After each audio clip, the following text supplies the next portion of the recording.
महात्मा उपासक डॉक्टर सोहनराज तातेड़ पुनरुत्थान और आत्मविज्ञान के बाद अब ला रहे हैं सनातन सत्य, जैसी दृष्टि वैसी सृष्टि, कुदरत, कुदरती रचना एवं कुदरत के कानून से शाश्वत सुख की प्राप्ति। लॉग इन करें www.drsohanrajtater.com, YouTube channel doctor Sohanraj Tated, play store से डाउनलोड करें mobile app doctor Sohanraj Tated. ओम ह्रीं नमो अरहन्ताणम्। ओम ह्रीं नमो सिद्धाणम्। ओम ह्रीं नमो आयर्याणम्। ओम ह्रीं नमो उवजायाणम्। ओम ह्रीं नमो लोहे सव साहुणम्। ऐसो पंचनम कारो सव पावपणासनो। मंगलाणं च सव्वेसिं पडमं हवै मंगलं। पडमं हवै मंगलं। ओम नमो भगवते वासुदेवाय। ओम नमः शिवाय। जय सच्चिदानंद। भाइयों और बहनों, मातृशक्ति को नमन। आज का हमारा बहुत सुंदर विषय है कर्म सिद्धांत की उपादेयता। सनातन सत्य कार्यक्रम कर्म सिद्धांत पर आधारित है।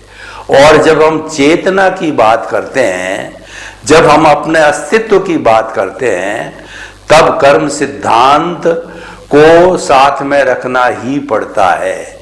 अगर चेतना में से कर्म सिद्धांत को निकाल दिया जाए तो ये विषय शून्य हो जाता है। और दूसरी तरफ देखें कि आत्मा में से कर्म हटा दिए जाए तो आत्मा अपने स्वरूप को प्राप्त कर सकती है। तो दोनों तरफ से इसकी उपादेयता है। ये वर्तमान में इसके साथ जुड़ा हुआ है, तब हमारा व्यवहार जगत है। और ये समाप्त हो जाता है तो हमारा निश्चय जगत यानी शाश्वत सुख, ब्लिस और स्थायी सुख का रूप बन जाता है। यानी कर्म सिद्धांत एक धुरी है। इस धुरी पर हमारा आत्मकृतित्ववाद घूमता रहता है, क्योंकि आत्मा के साथ में अनादि अनंत काल से कर्म जुड़े हुए हैं।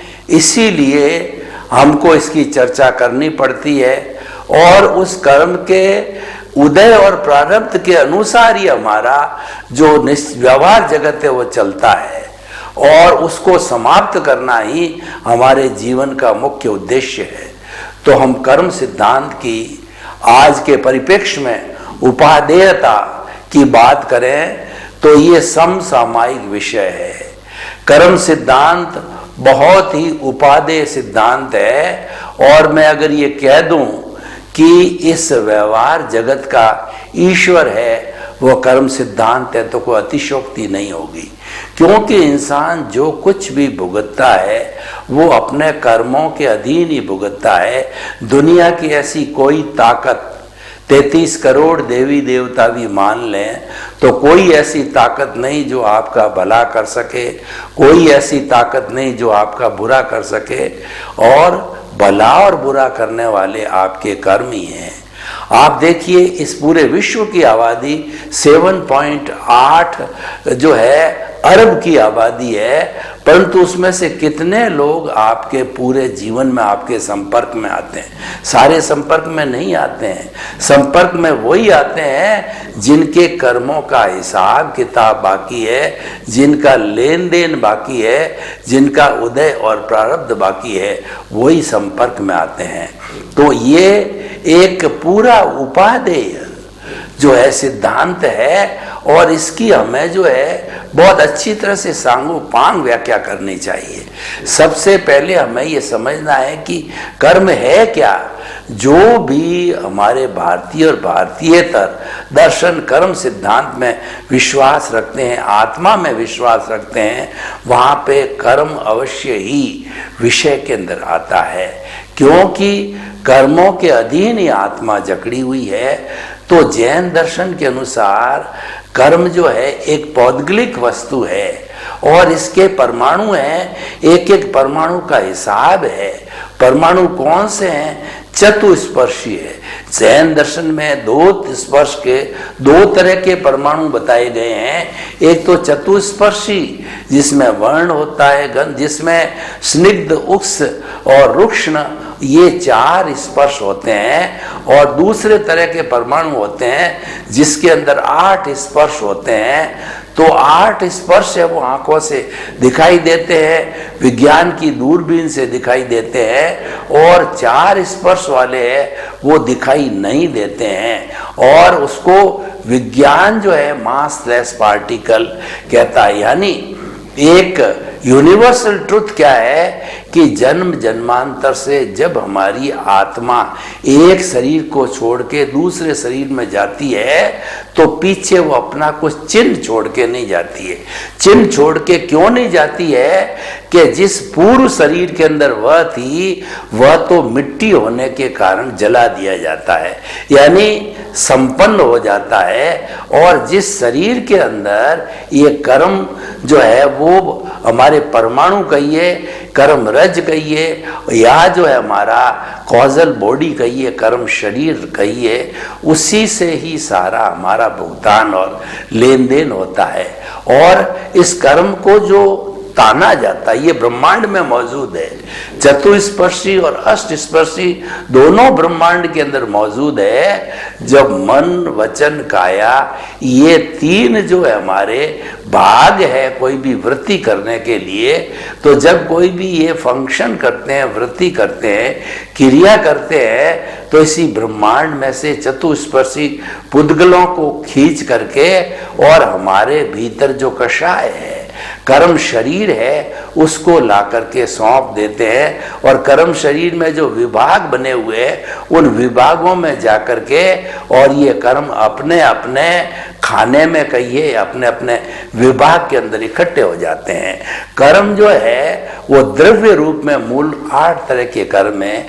ज्ञानावर्णीय, दर्शनावर्णीय, वेदनीय, मोहनीय, आयुष्य, नाम, गोत्र और अंतराय, ये तो मुख्य कर्म है। ये 8 पर्दे हैं जो आत्मा पर पड़े हैं। 4 पर्दे तो आत्मा के घाती कर्म कहलाते हैं, जो आत्मा के 4 मूल गुण हैं, अनंत ज्ञान, अनंत दर्शन, अनंत शक्ति, उनको ढकने वाले हैं। ज्ञानावर्णीय कर्म, दर्शनावर्णीय कर्म, मोहनीय कर्म और अंतराय कर्म है। और 4 कर्म है क्योंकि कर्म जो है शरीर के अंदर रहते हैं। जो स्थूल शरीर दिखाई देता है ये तो कर्म शरीर के द्वारा पैदा किया जाता है। मूल जो शरीर है वो कर्म शरीर है। तो कर्म शरीर के अंदर ये कर्म रहते हैं, भुगते जाते हैं, और इस शरीर के अंदर भी भुगतान होता है। तो जो भुगतान कैसे होगा? जब शरीर से संबंधित कोई हिसाब किताब होगा, कर्म बाकी होगा, जब भी तो भुगतान होगा। तो शुभ और अशुभ नाम के 2 जो है वो पुण्य और पाप के रूप में कर्म जो है हमारे शरीर से संबंधित होते हैं, जिसको अघाती कर्म कहते हैं। आत्मा की घात नहीं करते हैं, वो इस शरीर के अंदर सुख दुख की अनुभूति कराते हैं। पुण्य के कर्म होते हैं, सुख की अनुभूति कराते हैं। पाप के कर्म होते हैं, वो दुख की अनुभूति कराते हैं। वो है वेदनीय, आयुष्य, नाम और गोत्र, ये जो है वो कहलाते हैं। तो इस तरीके से जो है हम ये आपको बताना चाहते हैं कि ये व्यवहार जगत और निश्चय जगत, व्यवहार जगत का अर्थ है कि अघाती कर्म, और निश्चय जगत का अर्थ होता है घाती कर्म। तो घाती कर्म का नाश करने से ही हमारे को या किसी भी जीव को केवल ज्ञान प्राप्त होता है। तो ये हमको मुख्य चीज समझने की है। और देखिए, जब कभी भी मन वचन काया क्रिया करती है और ये चतुस्पर्शी कर्म पुद्गल खींच लिए जाते हैं, तो उसी समय ये चार भागों के अंदर हाथों हाथ डिवाइड हो जाते हैं। कर्म का सिद्धांत प्योर मैथमेटिक्स का सिद्धांत है और इसमें कुछ उधारा नहीं रहता है। उसके अंदर जो होता है शूट एट द साइट, यानी कि वह तुरंत जो है बंधता है और तुरंत जो है उदय प्रारंभ में आता है, और जो ही उदय प्रारंभ में आता है तो ही वैसा रस देता है, अनुभाग देता है, जिस रस में वो बांधा हुआ होता है। तो ये जो चार जो इसके जो कहना चाहिए विभाग बन जाते हैं, प्रकृति स्थिति प्रदेश अनुभाग। प्रकृति का अर्थ होता है कि जो 8 तरह के कर्म हमने बताए, उस कर्मों में से किसी कर्म का बंद होना जब कभी भी मन वचन काया की प्रवृत्ति की जाती है। और दूसरा जो है स्थिति, ये कितने वर्ष तक जो है आत्मा के साथ कार्बन शरीर के रूप में मौजूद रहेगा। और प्रदेश का मतलब है कि इसमें कितने क्वांटिटी के जो क्वांटिटी के परमाणु होंगे, कर्म पुद्गल है उसकी क्वांटिटी और अनुभाग का, जैसा मैंने बताया, कैसा वो रस देगा, कैसा वो अनुभव कराएगा, कैसे सुख दुख की अनुभूति कराएगा। तो इस तरीके से मूल रूप से तो कर्मों की 10 अवस्थाएं होती है, लेकिन ये 4 है वो तुरंत ही हो जाती है। 10 अवस्थाएं कौन कौन सी होती है? प्रकृति, स्थिति, प्रदेश, अनुभाग, उद्वर्तन, अपवर्तन, और उसके बाद संक्रमण, निदति, निकाचना, और जो है वह अपना प्रारब्ध। इस तरीके से ये सारे 10 विभाग जो है बने हैं कर्मों के लिए, और अपने अपने हिसाब से जो है वो उदय प्रारब्ध होता है, अपने अपने हिसाब से वो रस देता है, अपने अपने हिसाब से ये कार्य करते हैं। तो भाई और बहनों, कर्म सिद्धांत की उपादेयता तो हमने आपको बताई है, लेकिन अब हम आपको संक्षेप में ये बताना चाहते हैं कि जो ये मूल 8 तरह के कर्म हैं, ये बंधने का कारण क्या है और इसके छूटने का कारण क्या है। और भगवान ने 2 तरह के धर्म बताए। एक तो है संवर और निर्जरा। संवर का अर्थ होता है कि जैसे किसी भी टंकी के अंदर या तालाब के अंदर पानी आने के लिए जो नाला लगाया जाता है, जिस नाले से गंदा साफ दोनों तरह का पानी आ सकता है, तो वो कर्मों के आने का द्वार कहलाता है। घर में जैसे द्वार होता है या जो है तालाब के अंदर जो है नाला लगाया जाता है, तो ये जो है कर्मों के आने का द्वार है, ये आश्रम कहलाता है। तो ये अच्छे बुरे जो कि बाद में पाप और पुण्य के रूप में कन्वर्ट होते हैं, जो सुख की अनुभूति कराते हैं वो पुण्य कर्म है, जो दुख की अनुभूति कराते हैं वो पाप कर्म है। तो ये आश्रव है, ये आश्रव 5 प्रकार का होता है। मिथ्यात्व, अविरति, प्रमाद, कषाय और योग। मिथ्यात्व का मतलब यथार्थ को अयथार्थ समझना, साधु को असाधु, मुक्त को अमुक्त, मार्ग को कुमार्ग, इस तरीके से उल्टी प्ररूपणा करना, ये जो सारा जो है मिथ्यात्व है। अविरति, विरति का अर्थ होता है कि धार्मिक कार्यों में दिलचस्पी लेना। अविरति का अर्थ होता है धार्मिक कार्यों में बिल्कुल जो है रुचि का अभाव रहता है। आत्मरंजन में रुचि नहीं, मनोरंजन में पूरी रुचि है। मनोरंजन करना होता है, नींद उड़ जाती है, आलस्य उड़ जाता है, और भले रात भर वो मनोरंजन कराओ, लोग करते रहते हैं। ये एक मानसिक दुर्बलता है, और यही कर्मों के बंधने का जो है मुख्य कहना चाहिए खजाना है। तो मिथ्यात्व, रीति, प्रमाद। प्रमाद का मतलब आलस्य करना, धार्मिक का क्रिया करने में आलस्य करना। आलस्य हो भी जाता है, लेकिन जो शरीर के संबंधी इंद्रिय सुख के संबंधी क्रिया है उसमें कभी आलस्य नहीं होता है, क्योंकि उसमें तो जन्म जन्मांतर से हमारा ये कर्म कहिए, हमारा ये जो है आत्मा कहिए, शरीर कहिए, ये अभ्यस्त है उनका बातों को करने में। आत्मरंजन करने में तो हमको बहुत अभ्यास कराना पड़ता है। मनोरंजन करने के अंदर ये शरीर है जन्म जन्मांतर से अभ्यस्त बना हुआ है, और मनोरंजन सरल है, आत्मरंजन कठिन है। आत्मरंजन के अंदर हमने अपनी इंद्रियों को भीतर की ओर लाना पड़ता है, मनोरंजन के अंदर इंद्रियों को खुला छोड़ दिया जाता है। यानी जो कहना चाहिए स्वच्छंदता का जो कार्य है वो मनोरंजन है, और आत्मरंजन अनुशासन का कार्य है, वो आत्मरंजन कहलाता है। तो भाई मिथ्यात्व, विरति, प्रमाद और कषाय, क्रोध, मान, माया, लोभ जो है ये कर्म बंधन के कारण हैं, ये राग द्वेष कहलाते हैं, ये कषाय कहते हैं। तो मिथ्यात्व, विरति, प्रमाद, कषाय और योग, मन वचन काया जब ये प्रवृत्ति करते हैं तो बाहर से जो चतुष्पदी पुद्गलों को खींच के लाते हैं तो वो भी कर्म बंधन में सहयोगी होते हैं। तो इस तरीके से ये आशव है जो कर्मों आने का नाला है, हम उसको बंद कर देते हैं।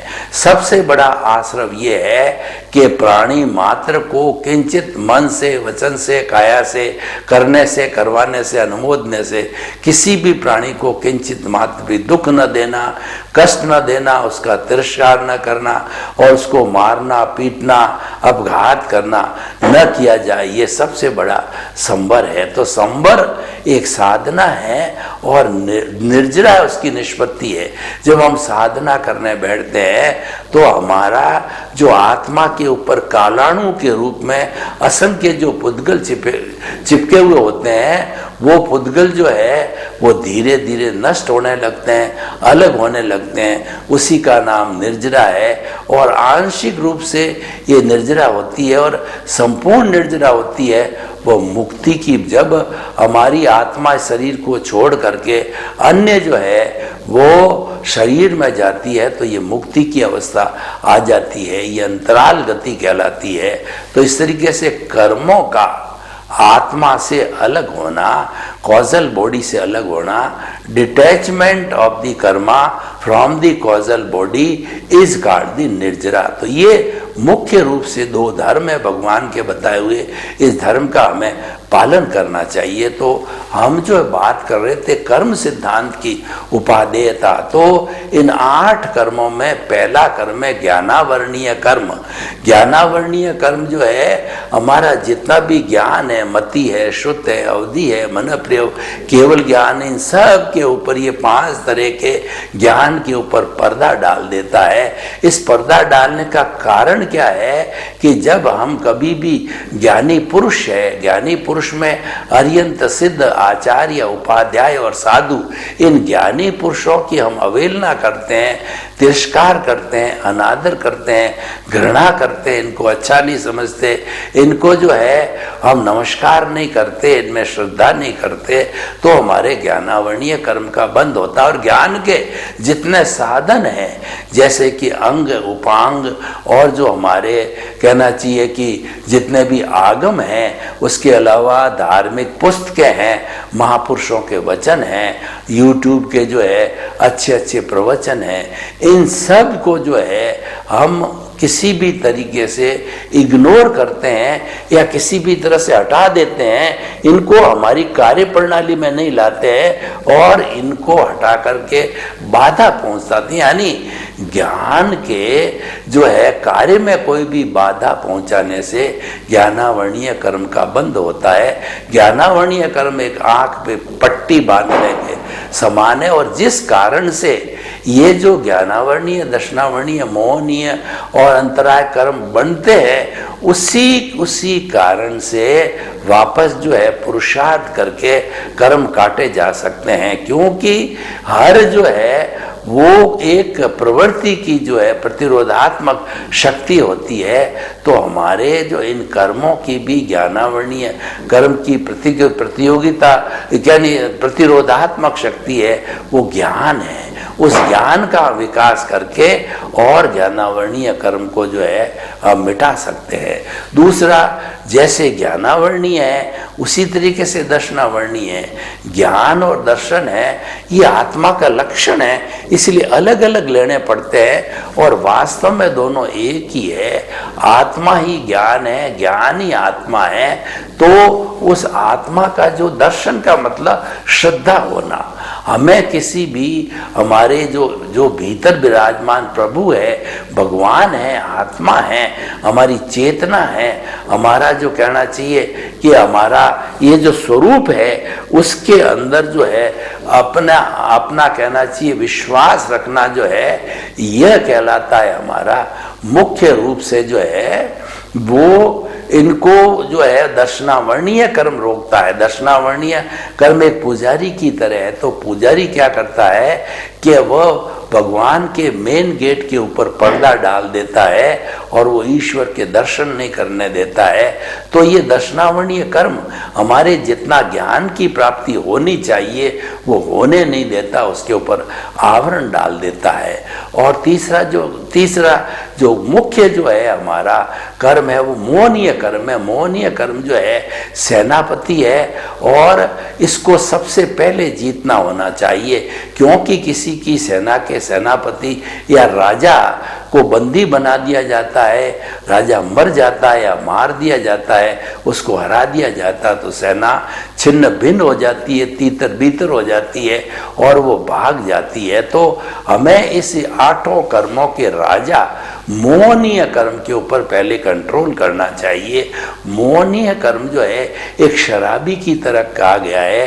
एक शराबी जो है शराब पी करके नाली के अंदर गिर जाता है, सड़क पर पड़ जाता है, उसको होश ही नहीं रहता है, उसके पर्स में से लोग पैसे या बहुमूल्य चीजें निकाल देते हैं और वो घर पे भी जाता है तो वह इस तरीके से सलूक करता है, उसको कोई बहाने नहीं कि मेरे सामने मेरी बेटी है, कि बहन है, कि मेरी पत्नी है या मेरी माता है या दादी है, उसको भान रहता ही नहीं है। ऐसा मोहनीय का जो है बहुत बड़ा पर्दा हमारे ऊपर पड़ता है।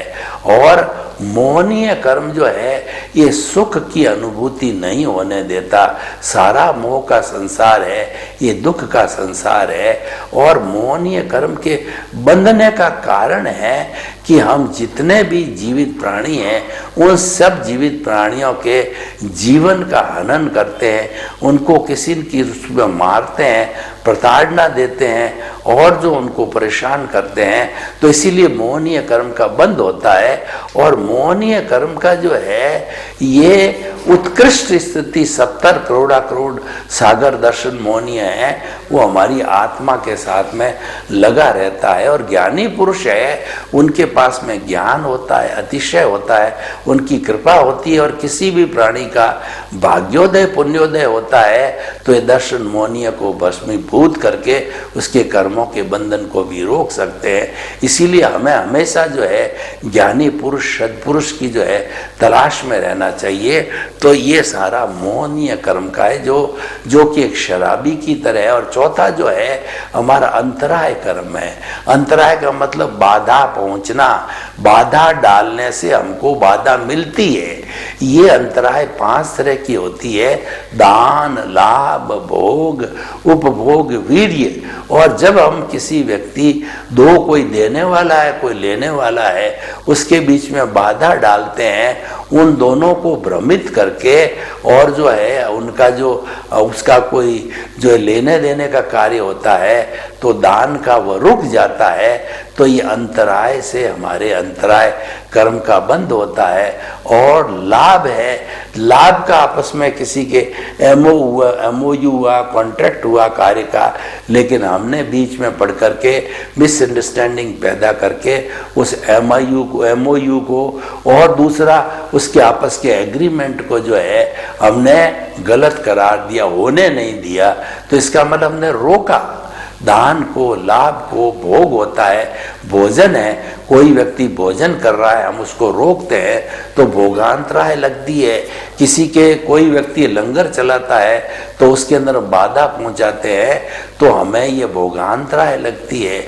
और उपभोग कहते हैं, जैसे हमारा मकान है, ज्वेलरी है, कपड़े है, उनका हम बार बार उपयोग करते हैं तो उपभोगांतराय होती। यानी कोई व्यक्ति अपने मकान को एंजॉय कर रहा है, कपड़ों को कर रहा है, ज्वेलरी को कर रहा है, या किसी भी चीज को जो अपने हिस्से की चीज है उसको एंजॉय कर रहा है, हमने किसी भी तरह से बाधा पहुंचा करके, उनको छीन करके, झपट करके, किसी आदमी से झपटा करके हमने उसके अंदर बाधा पहुंचा दी, तो ऐसी स्थिति के अंदर जब बाधा पहुंचाई जाती है तो हमारे ये जो है अंतराय कर्म का बंद होता है। दान, लाभ, भोग, उपभोग, वीर्यांतराय, वीर्य का मतलब शक्ति होता है। तो हमारे जो शरीर की शक्ति है वह करण वीर्य कहलाता है, और लब्धि वीर्य है वो आत्मा की शक्ति होती है। तो आत्मा की शक्ति से ही सारा काम चलता है, और आत्मा की शक्ति से ही करण वीर्य चलता है, शरीर की शक्ति चलती है। तो हम किसी भी व्यक्ति को मार करके, पीट करके, उसको तकलीफ पहुंचा करके, और जो है उसका अपघात करके, तो हम जब किसी को कष्ट पहुंचाते हैं तो हमारे वीर्यांतराय लगती है, अंतराय लगती। तो भाई और बहनों, ये चार जो है हमारे जो मुख्य घाती कर्म है, उनके बंधने का कारण हमने बताया, और छूटने का कारण भी उसमें ही है, क्योंकि जहाँ पर समस्या है समाधान भी उसी में ही है। समाधान को बाहर खोजना कोई अर्थ नहीं है। उदाहरण के तौर पर देखिए कि एक जो है वो बुढ़िया माँ थी, उसकी सुई है, वो उसके झोंपड़ी के अंदर अंधेरा था, वहां पर खो गई।